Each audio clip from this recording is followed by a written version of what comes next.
Olá pessoal, tudo bem? Deixa eu primeiro agradecer a oportunidade de estar aqui com vocês, com o pessoal da Arcap, de certa forma fazendo parte, né, desse momento que é tão especial, tão importante, de organização, de lançamento, de abertura, né, de algumas portas em termos de iniciativas mais concretas e de um passo a mais, né, dentro do projeto, dentro daquilo que vocês têm ambicionado. Eu louvo a Deus por aquilo que vocês estão fazendo e eu realmente oro, peço a Deus que dê a vocês graça para desenvolver esse projeto de modo ainda mais intenso, né, abençoando outras vidas, enfim, encorajando pessoas a conhecer mais da verdade, a ter uma presença no mundo que é mais fiel. E por falar nisso, né, é sobre presença fiel no mundo que a gente vai conversar um pouco agora, enquanto eu tenho algumas coisinhas para compartilhar com vocês. Meu nome é Alan Porto, caso alguns de vocês não conheçam, eu sou pastor presbiteriano aqui na cidade de São José do Rio Preto e eu tenho desenvolvido algumas pesquisas e alguns estudos em uma pessoa, em uma figura muito específica, que é alguém que eu vou trazer aqui para a pauta, para a nossa discussão hoje. Mas primeiro, talvez seja interessante pensar com vocês em termos de como é que vocês observam, como é que vocês identificam, como é que vocês olham, consideram a possibilidade de impacto, a possibilidade de transformação cultural em algum sentido, né? De onde vêm as vozes que fazem barulho? De onde vêm as vozes que causam impactos mais intensos e mais profundos na sociedade e na cultura? Engraçado, quando a gente faz esse tipo de pergunta, ou quando a gente pensa sobre esse tipo de coisa, a nossa mente normalmente nos leva a considerar vozes que tenham poder ou proeminência em algum sentido. A gente acha que a transformação vem dos grandes centros de poder, que a transformação vem do alto uso da tecnologia, que a transformação vem da movimentação financeira alta, das grandes organizações ou coisas assim. Mas e se eu te disser que, por vezes, nada disso tem grande peso? E se eu te disser que um grande impacto na cultura pode vir de um chalezinho escondido nos Alpes da Suíça? E se eu te disser que pequenas iniciativas podem funcionar como um hub muito significativo e muito poderoso para afetar não apenas um cantinho isolado, mas para irradiar de fato algum tipo de impacto, algum tipo de transformação para os lugares mais distantes, jamais imaginados? De certa forma, foi isso que essa voz, que esse homem que eu vou apresentar para vocês fez. E por causa disso é tão interessante que a gente considere o que esse homem falou para a gente, o que esse homem experimentou, não só para a gente pensar em termos de grandes impactos e grandes transformações. A gente não precisa criar essa ambição de mudar o mundo, mas para que a gente observe um pouco mais como é que caminha um ministério fiel e como é que um ministério fiel pode produzir pequenos impactos sobre pessoas que vão criando pequenos impactos sobre outras pessoas e assim a coisa vai se disseminando. Mas de quem é que eu estou falando? Bom, a figura aqui que eu e você poderíamos e deveríamos considerar quando pensamos em termos de impacto na cultura ou de engajamento cultural é a figura do Francis Schaeffer. Francis Schaeffer foi um pastor presbiteriano, nascido nos Estados Unidos, mas que desenvolveu a maior parte do seu ministério na Suíça. Então eu coloco aí 3 marcas fundamentais para você entender. Eu vou fazer um histórico aqui bem resumido, para que você conheça um pouquinho mais do Francis Schaeffer.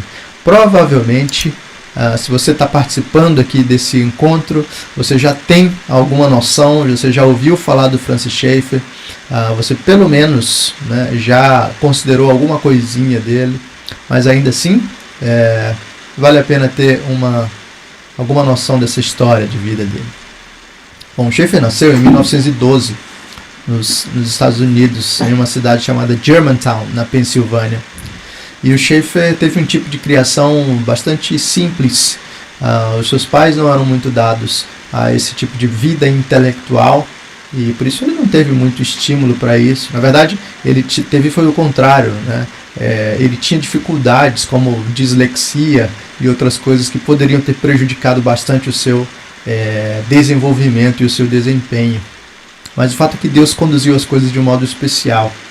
Então o Schaeffer, na sua adolescência, descobre a filosofia, e ali na filosofia ele, de certa forma, se sente em casa, porque ele percebe que existem várias questões que deveriam ser feitas, mas o coração dele está sendo levado ali, àquela altura, para um certo agnosticismo. Só que em vez de simplesmente abraçar o agnosticismo, ele entende que deve dar uma chance ao cristianismo. E assim, o Schaeffer decide ler a Bíblia. E é no contato direto com a Bíblia que o Francis Schaeffer é convertido ao Senhor, tem a sua vida transformada e os seus caminhos completamente redirecionados. Agora ele passa a considerar o ministério. E assim ele vai mudando as suas escolhas para caminhar para o ministério pastoral. Tudo isso encontrando algum tipo de resistência da parte dos seus pais, que preferiam que ele tivesse um trabalho mais técnico, que ele fosse um engenheiro, alguma coisa assim, do que um intelectual e menos ainda um pastor. O pai do Francis Schaeffer achava que pastores eram parasitas na sociedade. Bem, o Schaeffer seguiu para o ministério, conheceu a Edith, que se tornou a sua esposa, e ele teve alguns anos de estudo, 2 anos, ali no Westminster Theological Seminary. Após concluir os seus estudos pré-ministeriais, o seminário ele inicia no Westminster, onde foi aluno de Cornelius Van Til. Então ali, né, no contato com Van Til, certamente ele recebeu alguma carga de influência de Kuyper, certamente ele também ouviu falar no nome de Doivert, embora isso tenha vindo mais claramente em um período posterior, e ele, ao ser aluno de Van Til, recebeu uma carga muito forte de influência ali da apologética pressuposicionalista. Mas o Schaeffer não se forma ali em Westminster, ele faz parte de um grupo, deixa eu colocar aqui para vocês, em um grupo que, nessa segunda janelinha aí, um grupo fundamentalista. Havia um grupo ali, partindo dessas divisões, talvez você lembre um pouco da história. A PC USA experimenta uma primeira divisão, ali girando em torno do Machen e do liberalismo que estava crescendo na igreja. Então, dessa divisão se funda uma denominação chamada, ficou conhecida depois como OPC, né, a Igreja Presbiteriana Ortodoxa. E da OPC, esse grupo do Schaeffer sai. E esse grupo era composto inclusive de alguns professores do Westminster. Eles tinham essa percepção mais fundamentalista. Então, para eles, beber era pecado, fumar era pecado, dançar era pecado. Eles tinham essa perspectiva de pré-milenismo, né? Então essa era a única visão correta. Eles tinham uma abordagem bastante beligerante, bastante agressiva, e assim eles saem da OPC saem do Westminster e eles vão fundar uma nova denominação, a Bible Presbyterian Church, e um novo seminário, o Faith Theological Seminary. Então é lá que o Schaeffer conclui seus estudos e é ordenado como um dos primeiros pastores da Bible Presbyterian Church. Bem, os primeiros 10 anos de vida de ministério de Schaeffer, de 1938 até 1948, são desenvolvidos dentro desse perfil ministerial. É claro que a gente nunca pode colocar os personagens como unidimensionais, né? Então eu estou pintando aqui a figura do Schaeffer como um fundamentalista, agressivo, né? Se você olha o ícone aqui, eu decidi colocar esse ícone que é de alguém irado, né? E de certa forma é porque eu quero chamar a sua atenção para esse tipo de abordagem que o Schaeffer desenvolvia. Mas nunca as pessoas são unidimensionais, né? Há vários outros aspectos aí da vida do Schaeffer e do ministério do Schaeffer nesse período que já apontam para o homem que ele se tornaria. Mas o fato é que, sim, havia muita agressividade. Ele passa 10 anos nos Estados Unidos, pastoreia 3 igrejas, até que, após a Segunda Guerra, as coisas ficam complicadas na Europa, para dizer o mínimo. O Schaeffer é enviado à Europa para fazer uma sondagem do território, para perceber como está a situação das igrejas, da teologia, a situação dos jovens e das crianças. E o Schaeffer volta com um relatório e é convidado pela Junta de Missões, a mesma junta que o Machen fundou, convidado para ser um missionário na Europa. O Schaeffer topa o desafio e assim ele segue para a Europa em 1948 para iniciar um ministério ali que vai envolver o trabalho com crianças e jovens, o contato e o fortalecimento de igrejas, o treinamento e coisas relacionadas. Mas logo ali, nesses primeiros anos de Europa, especialmente em 1951, 1952, o Schaeffer tem um grande abalo existencial e um abalo de fé. Ele tem uma crise, porque ele menciona, ele percebe ali que existe um problema de realidade. As coisas que ele via na Escritura acerca da vida cristã não estão presentes na sua vida, não estão presentes no grupo do qual ele faz parte, e isso deixa em crise. Ele revisa toda a sua teologia. Ele diz para Edith que ele precisa voltar ao seu agnosticismo, e após algum tempo ali, ele redescobre o Evangelho, ele redescobre a graça de Deus, e ele percebe que agora as coisas precisam ser redirecionadas na sua vida e redirecionadas no seu ministério. Então é assim que, em 1955, nasce um ministério chamado L'Abri. L'Abri é um termo em francês para o abrigo. E a figura do abrigo é muito interessante, porque ela reflete bem essa virada, essa mudança ministerial do Schaeffer. Até então, o ministério do Schaeffer era um ministério típico, um ministério de um pastor, de um professor, de um treinador em algum sentido, focalizado bastante nas estruturas básicas, comuns e tradicionais da igreja. Mas agora que o Schaeffer tem esse tipo de percepção, algumas coisas começam a mudar, inclusive no seu modo de lidar com a cultura. Veja bem, o Schaeffer nunca foi exatamente contra a cultura, tá? O Schaeffer apreciava, ainda na sua fase de fundamentalista, museus. Quando ele pastoreava em St. Louis, ele levava suas filhas aos museus, mostrava para elas e conversava com elas sobre algumas pinturas, e depois ele dava um papel para elas, para que elas desenhassem algo parecido com a tela preferida delas. Então ele já apreciava isso. Quando ele viajou para a Europa, em 1947, ele ficou deslumbrado, passeando e observando as coisas, e também observando museus. Mas a relação dele com a cultura ainda é muito tensa. Dançar é pecado. fumar é pecado, beber é pecado. Há várias coisas que são rejeitadas prontamente e a postura defensiva parece ser a norma. Mas agora as coisas estão mudando no coração dele. A agressividade começa a perder o seu lugar. Uma das coisas que o Schaeffer e a sua esposa fazem após essa transformação é escrever cartas para todas as pessoas que eles agrediram, pedindo perdão. E agora ele tem um redirecionamento no modo de olhar e de lidar com as pessoas. Por isso ele funda um abrigo para acolher pessoas que estejam no meio das suas crises, das suas lutas, para demonstrar a existência de Deus por meio da sua vida, para oferecer respostas honestas a perguntas honestas.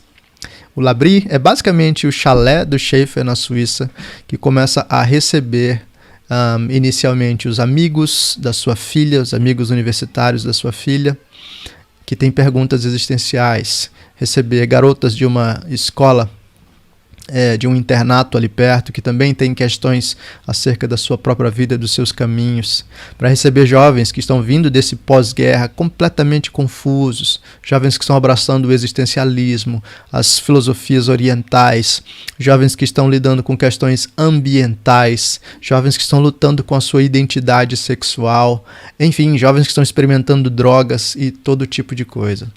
No L'Abri, o Schaeffer tem um contato pessoal com todo tipo de gente. E agora a abordagem que o Schaeffer desenvolve é não apenas bastante pessoal e pastoral, como é uma abordagem que considera profundamente as questões culturais como janelas ou como instrumentos importantes de compreensão do homem e de interação com o homem. E é assim que, do L'Abri, o Schaeffer consegue expandir o seu alcance ainda mais e o seu foco de atuação. Não apenas tendo esse contato direto com as pessoas, mas efetivamente produzindo leituras, livros, vídeos que lidam diretamente com as questões culturais e assim conclamando a igreja a um tipo de ministério que se envolve com a cultura de um modo deliberado. É por isso que o Schaeffer é tão importante para a gente pensar aqui sobre engajamento cultural e sobre esse momento que a ARCAP está vivendo. Na verdade, vocês já estão fazendo isso há muito tempo, mas esse tipo de dinâmica de aplicação agora é fundamental. E bom, se eu pudesse resumir o ensino do Schaeffer para a gente sobre engajamento cultural, eu faria isso em termos de algumas posturas fundamentais, e é isso que eu quero trazer para vocês aqui. Que posturas são essas?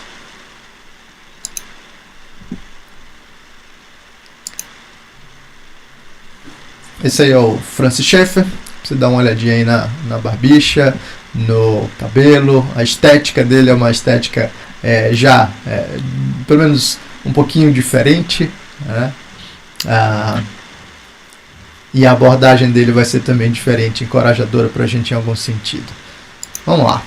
Que posturas são essas? A primeira delas é uma postura de ouvir a cultura. Quando a gente pensa em termos de engajamento cultural, ouvir a cultura é fundamental.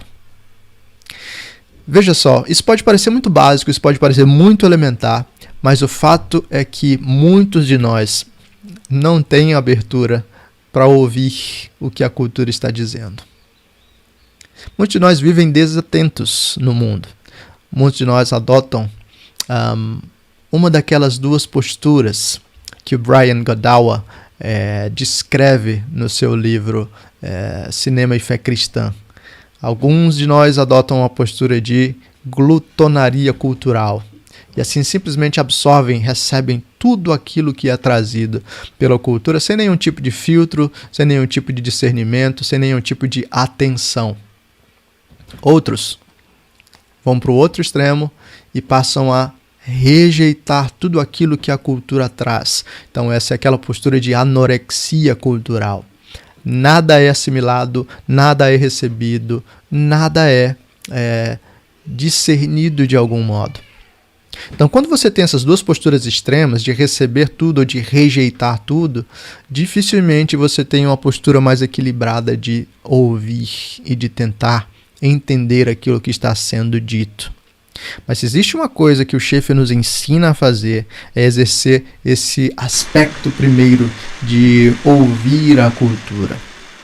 É interessante, e a Nancy Pearcey conta um pouquinho da experiência dela. É interessante perceber isso. Olha como ela diz. Poucos anos depois, fui parar em L'Abri.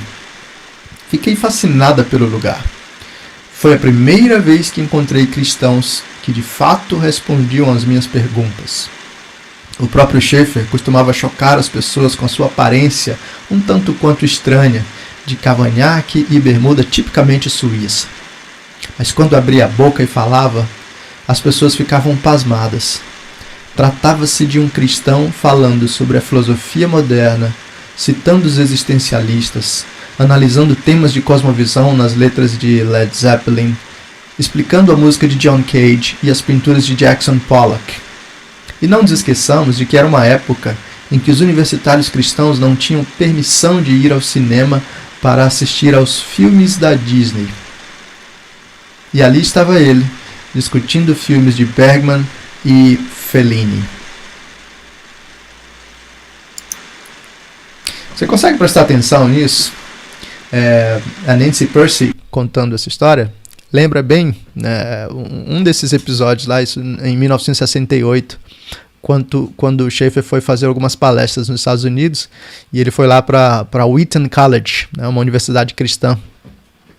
E na Wheaton College, em 1968, tem uma grande polêmica acontecendo. E a polêmica é se o cristão pode ir ao cinema para assistir alguns filmes. E o filme que está sendo lançado, o filme que está nos cinemas na época, é um filme bastante curioso. Talvez alguns de vocês aqui mais velhos consigam lembrar. É o filme Herbie, que pra gente aqui no Brasil ficou traduzido como Se o Meu Fusca Falasse. Então olha que interessante, a igreja na década de 60 possuía um grande dilema, e o dilema é: será que o crente pode assistir Se o Meu Fusca Falasse? E o Schaeffer vai lá, nessa época, palestrar em Wheaton e palestrar em outras universidades. E uma das coisas que o Schaeffer está fazendo enquanto dá aquelas palestras é interagir com obras e interagir com filmes que, em termos intelectuais, têm muito mais peso e são muito mais desafiadores, como os filmes do Ingmar Bergman e do Fellini. Por que o Schaeffer faz isso? Não é apenas para parecer um cara descolado ou um cara antenado. Isso é bobagem. O Schaeffer faz isso porque ele entende que a cultura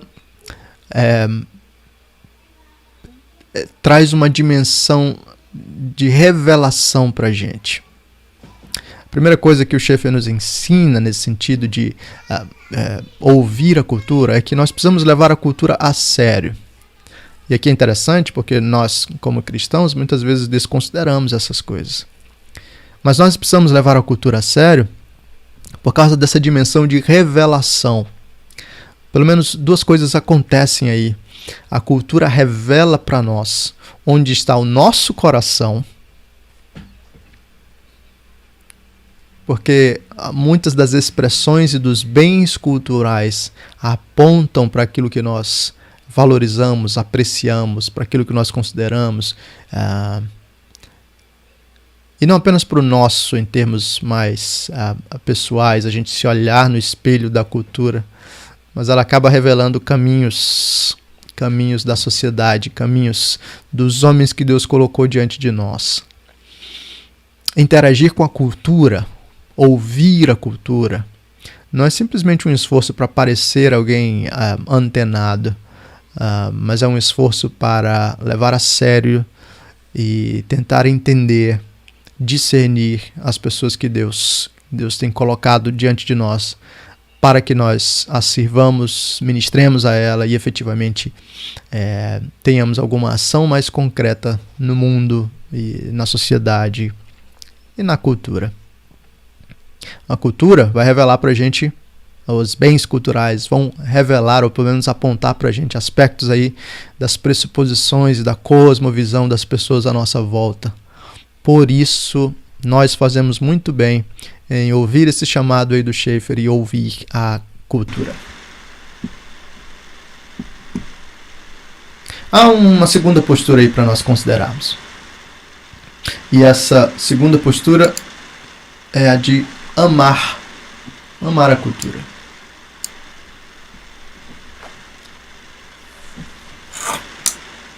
Se algumas pessoas conseguem se abrir para ouvir a cultura, nem todas conseguem efetivamente ter uma disposição compassiva, misericordiosa para com a cultura.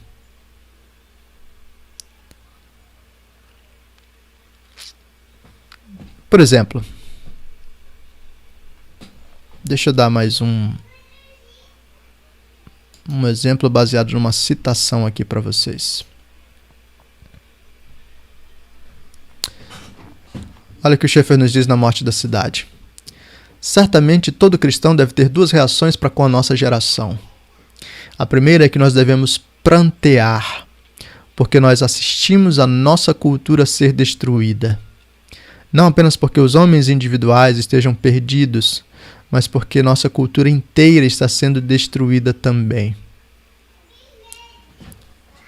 E essa é uma citação do Schaeffer em Morte na Cidade. Veja que interessante. O Schaeffer está chamando a nossa atenção para um tipo de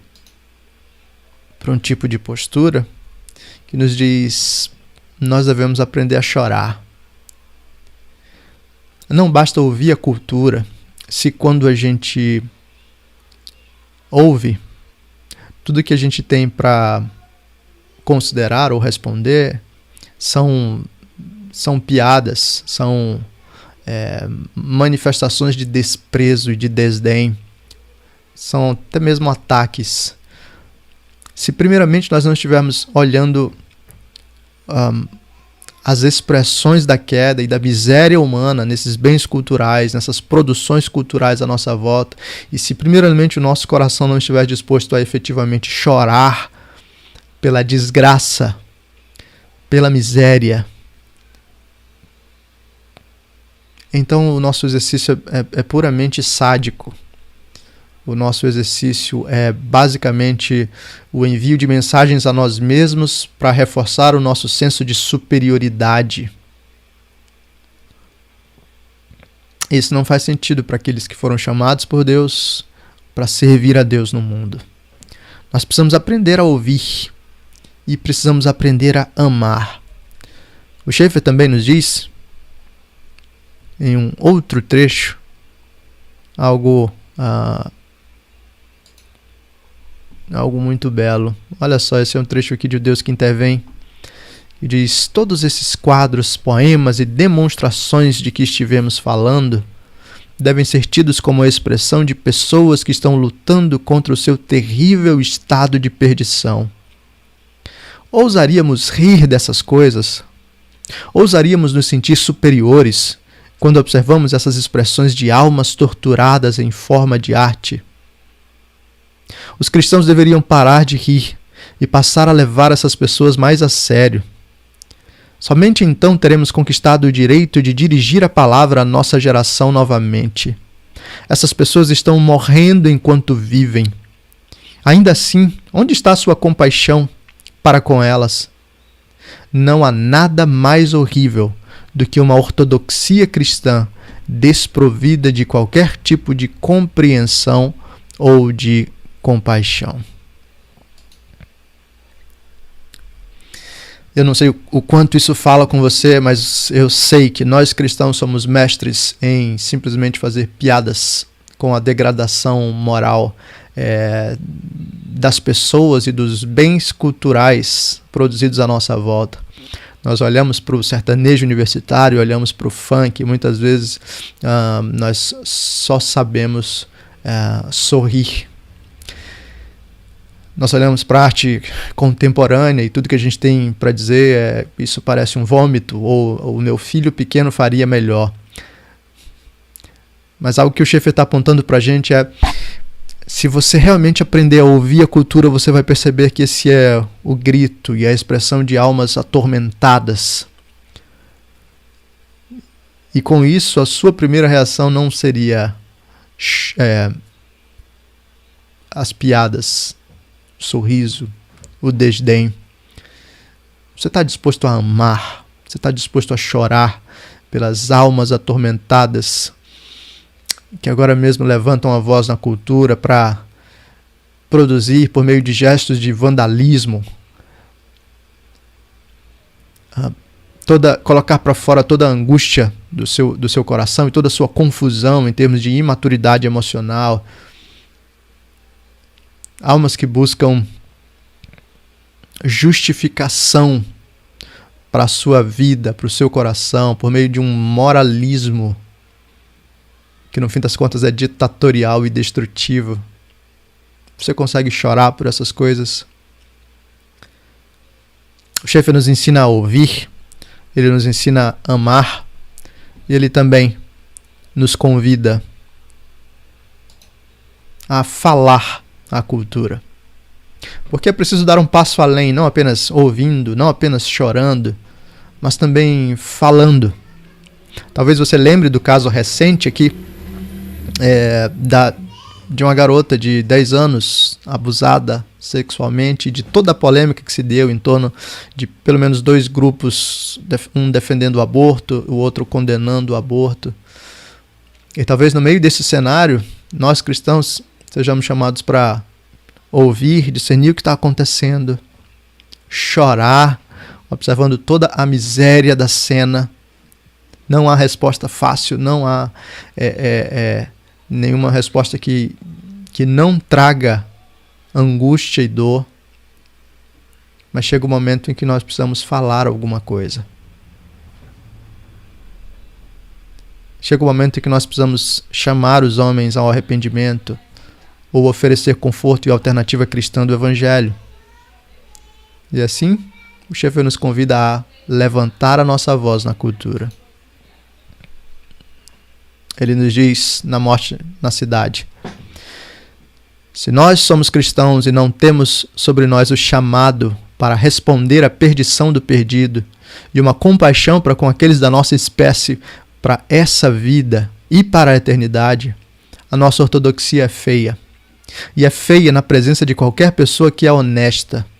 E mais do que isso, a ortodoxia sem compaixão é feia para Deus. O chamado do Schaeffer agora é para que no meio da cultura eu e você possamos levantar a nossa voz. Isso pode ser feito de várias formas. E não necessariamente significa ser feito nas praças ou simplesmente nas redes sociais. Mas significa que eu e você, diante das pessoas reais que Deus tem colocado diante de nós, precisamos levantar a nossa voz e efetivamente falar. Responder à perdição do perdido. Manifestar a nossa compaixão chamando pessoas ao arrependimento. Manifestar a nossa compaixão oferecendo o conforto do Evangelho. Manifestar a nossa compaixão anunciando a justa ira de Deus, mas também a misericórdia de Deus em Cristo Jesus redimindo pecadores. Manifestar a nossa compaixão tocando aspectos de todas as áreas da vida humana e demonstrando como a visão bíblica faz diferença para a vida como um todo. Ouvir a cultura, amar a cultura, falar a cultura. O interessante aqui do falar a cultura é que iniciativas como essa, o trabalho da ARCAP, será fundamental para nós termos capacitação a fim de falar a cultura em áreas próprias, em áreas específicas. Buscar essa capacitação e falar. Schaeffer ainda nos leva para o aspecto de apreciar a cultura. E é muito importante destacar esse ponto. Eu já mencionei que o Schaeffer ia ao museu com as suas filhas. Mas por vezes, quando a gente fala de todo esse aspecto cultural, por vezes a ênfase é muito excessiva na guerra cultural. E assim, toda a nossa percepção de cultura é moldada por um senso de batalha. A cultura é má. e assim nós temos que confrontá-la, combatê-la, condená-la ou algo assim. Mas nós podemos apreciar. No meio das ruínas existe glória. Existe graça de Deus sendo derramada sobre pessoas à nossa volta, estão produzindo coisas boas, belas e valiosas. Lembra que os bens culturais têm uma amplitude muito ampla, muito grande.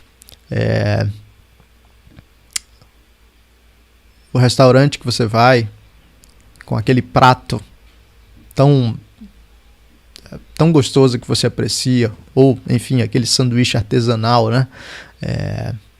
Esse é um bem cultural. É a manifestação da bênção de Deus.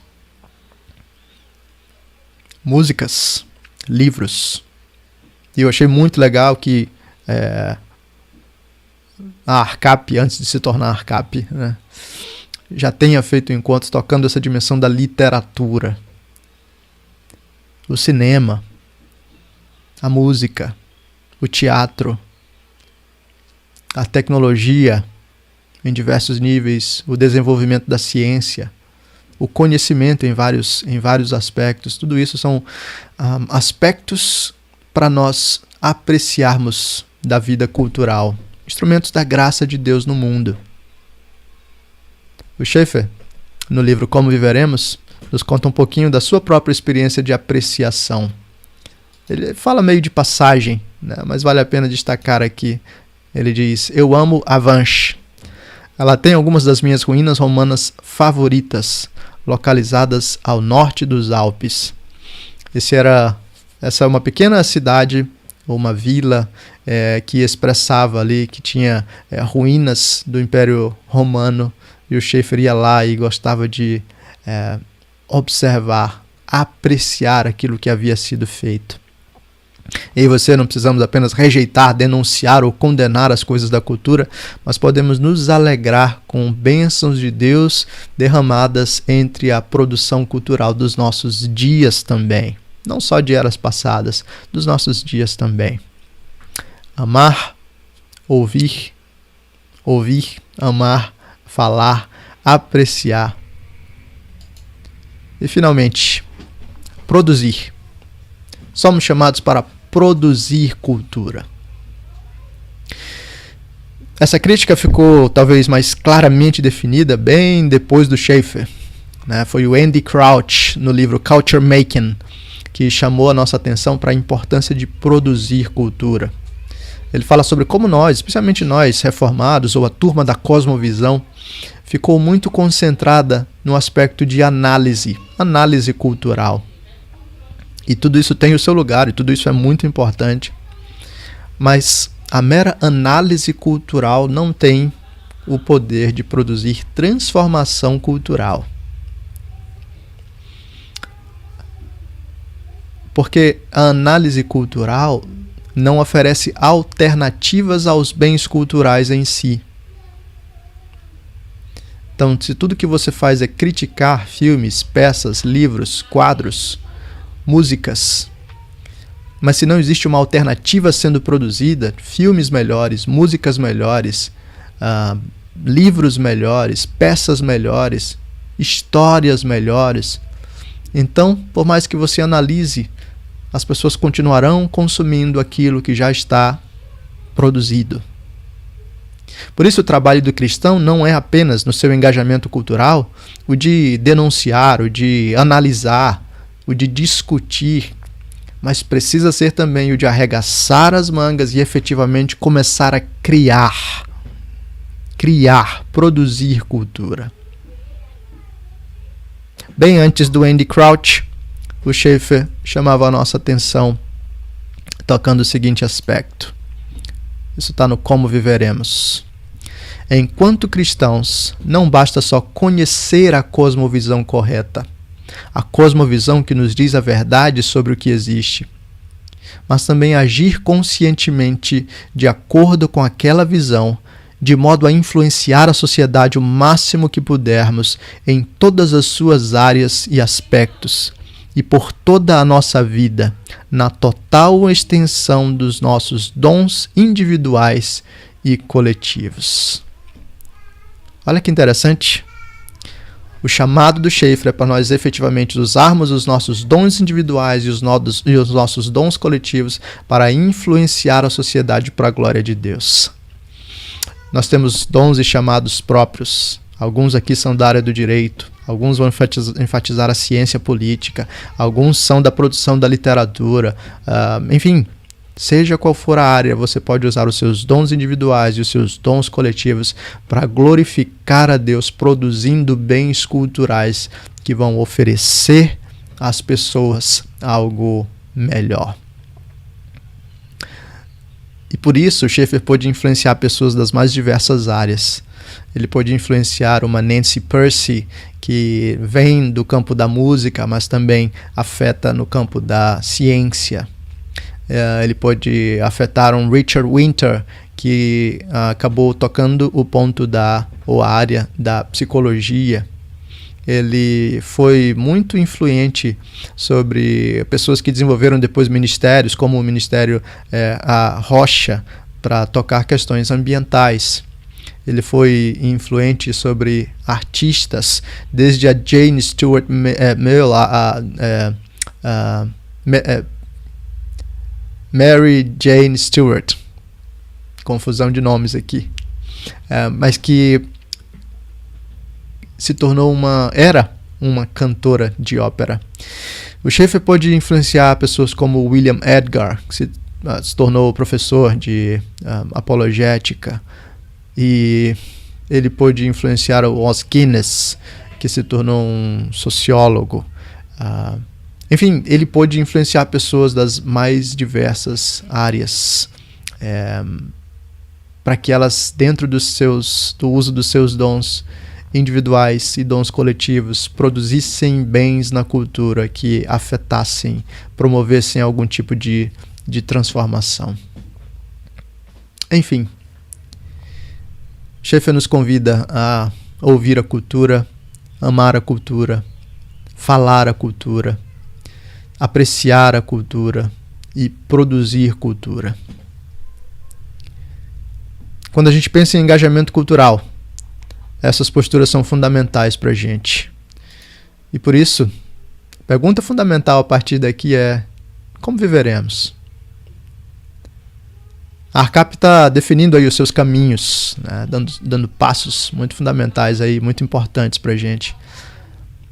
E certamente nesse momento aí da ARCAP, mas esse momento para todos nós, esse chamado para termos um tipo de engajamento cultural mais fiel, é fundamental para a gente. Nesse momento de muita agitação cultural, a igreja e os cristãos são chamados por Deus para viver no mundo de um modo fiel, produzindo impacto, ainda que não tenham a grande fonte de dinheiro, de poder, ainda que não tenham ou estejam nos lugares mais centrais e estratégicos. Um chalezinho na Suíça pode fazer diferença em toda a igreja cristã no Ocidente. A sua casa pode fazer muita diferença para muita gente. Que Deus abençoe você.